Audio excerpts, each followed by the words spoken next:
Talofa lava, this is Pacific Waves from RNZ Pacific. I'm Susanna Swiswiki. Coming up, we check out the US-led Pacific Partnership mission currently in Vanuatu. Also, growing more of their own staples and catching fresh fish. I just can't see that as realistic, to be honest. solutions needed as child obesity rises in the Pacific. And it was a privilege, sailing on that maiden voyage of Hokulea on the voyage of rediscovery. A Hawaiian voyaging canoe marks 40 years since its first visit to Aotearoa.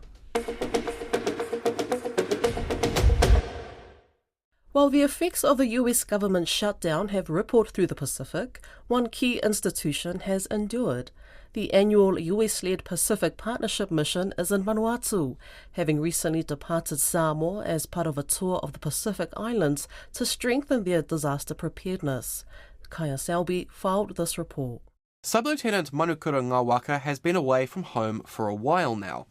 He's only 21 years old, but he's a key messenger between a group of nations working in the Pacific and the United States, the largest military force in the world. The way I like to put it is the bridge between the US and the other partner nations. So responsible for integrating and coordinating the other partner nation militaries to achieve the mission effects that we want to in these various countries. For him, it's a chance to serve an underserved region. Our first stop was Palau, and I remember just going along to some of the events with the medical in particular, and just seeing the type of medical expertise that they were able to teach the local staff in the hospitals, and just seeing how grateful the host nation were for that. Lieutenant Ngawaka is one of 7 Kiwis on the Pacific Partnership, an annual disaster response exercise led by the United States Navy.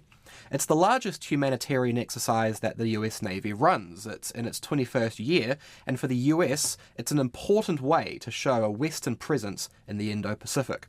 The Deputy Commander is British Royal Marine Colonel Matthew Church-Ward, who says that when it comes to building relationships in the Pacific, his team need to be ready to help them with just about anything. It's about coming here to do activities, everything from sort of engineering projects where the countries have asked us to sort of help out, through to medical. We've had a great time this morning sort of helping the Samoans with some disaster management scenarios. And then we do sort of soft power activities, like we have band performances, working with the schools. So that's our day-to-day sort of activity, which is why we engage with the partners. Another key player is Australia, whose ambitions for defence and security in the Pacific have taken prominence. Australian Defence Force Major Paul Randall says that the partnership offers a wide range of humanitarian assistance. It will range from gender advisors to medical planners, environmental planners. We sometimes have chaplains on our exercises.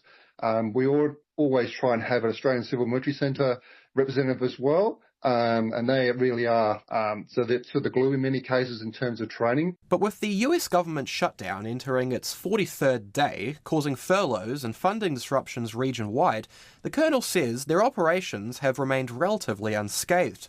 Church-Ward says it reflects how important the Indo-Pacific is to each of the countries from a strategic standpoint. I can safely say, and speak to you honestly, to say everything that we were required to deliver, the team have worked hard to make sure we've done that. So, there are some bureaucracy we have to deal with, but you can expect that. The Pacific Partnership have visited 7 Pacific nations as well as the Philippines. Their final stop is in Vanuatu, with the mission to wrap up on December the 1st.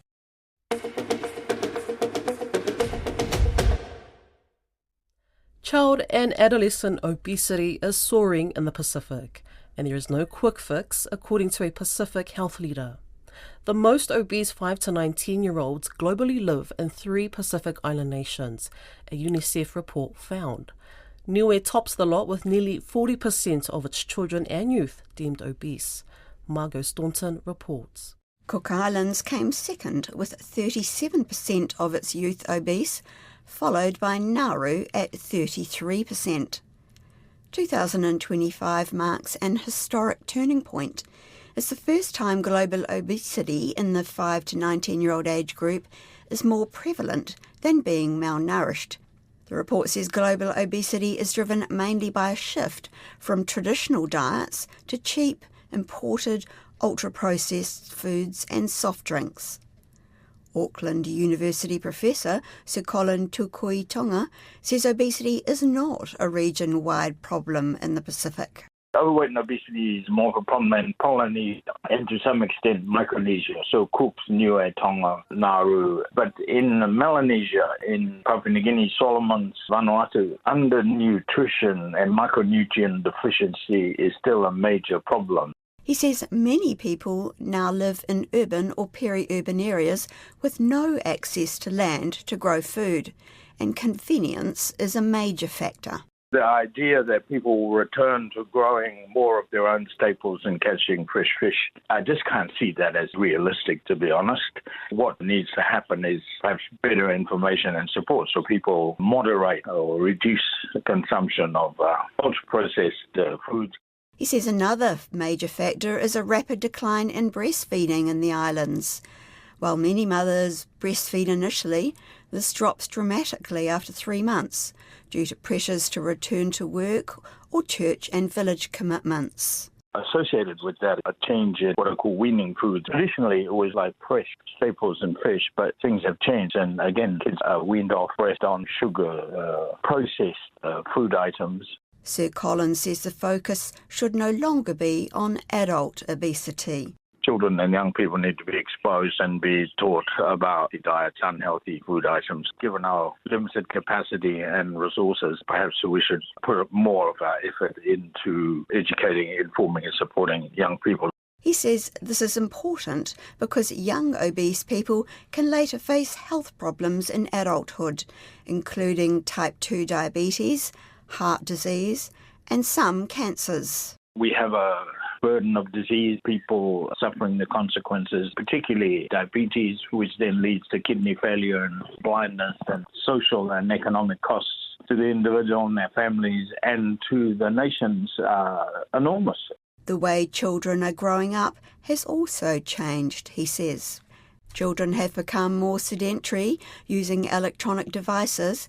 Families have more money to buy imported food items, and fresh fruit and vegetables are not widely eaten. Sir Colin says while obesity is a major concern in the Pacific, finding solutions won't be easy. Despite the best efforts of a whole lot of people, we don't seem to have found any way of curbing the rapid rise in overweight and obesity in children and young people. He says one possible solution is for governments to impose a tax on unhealthy foodstuffs, including soft drinks. The report stated that children are considered to be overweight when they are significantly heavier than what is healthy for their age, sex and height. UNICEF defines overweight as a body mass index greater than 1 standard deviation above the World Health Organization's median for healthy growth. Obesity is more than 2 standard deviations above and leads to a higher risk of developing life-threatening diseases.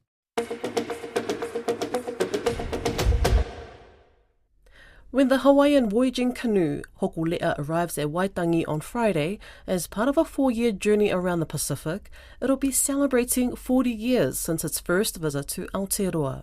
But the visit will also mark the rebirth of a seafaring tradition going back millennia. RNZ reporter Peter de Graaf has more.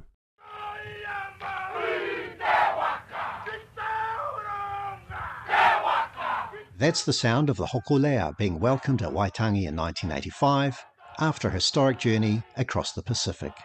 On board the Hawaiian voyaging canoe was a young Stan Conrad from the far north. It was a privilege, sailing on that maiden voyage of Hokulea on the voyage of rediscovery from Rarotonga to Aotearoa. That was amazing, 14 crew members. I was the only Māori boy from Aotearoa, the rest were all Hawaiian. It was a great voyage. Mr. Conrad didn't realise it then, but he was reviving a tradition going back thousands of years. At the time, it was just an adventure, 22 and not realising the huge meaning and the purpose of the voyage and retracing the ancestral voyaging and the navigation on a canoe that's totally lashed together. That was the first time I ever been on any vessel that had sails, Since then, Mr. Conrad has devoted much of his life to Tārai Waka, the building and navigation of ocean-going canoes. The beginning was an adventure, but after that voyage, that was me. I was hooked to continue this journey of learning and about voyaging canoes and about sailing and especially about the navigation stuff. So that was pretty special. But the arrival of Hokulea didn't just change Stan Conrad's life, it changed the trajectory of history. Watching on the beach that day in 1985 was the revered Northland kaumatua, Sir James Henare. Sir James challenged Māori to build their own ocean-going waka and make the return journey to Hawaii. Hector Busby, later Sir Hekanukumai, heard that challenge, and the rest is history. When the Hokulea and its sister vessel, Hikianalia, arrive on Friday, they will be escorted to shore by the great waka Ngā Toki Mata Whaorua, captained by Stan Conrad's brother, Joe. Joe Conrad says Hokulea's arrival 40 years ago finally buried the old myth that Māori arrived in Aotearoa by accident. We did not find these islands by accident. We knew where we were going. We knew how far and how long to get there and get back. So it was proven that our navigators of that time knew what they were doing, knew how to find land and follow the stars and build waka that could travel vast distances. Northland iwi leader Hami Piripi says the ancestors who landed in Aotearoa were among the world's great seafarers. Anybody that can traverse the greatest expanse of water on the planet by virtue of the stars, the wind and tides is got to be pretty sophisticated.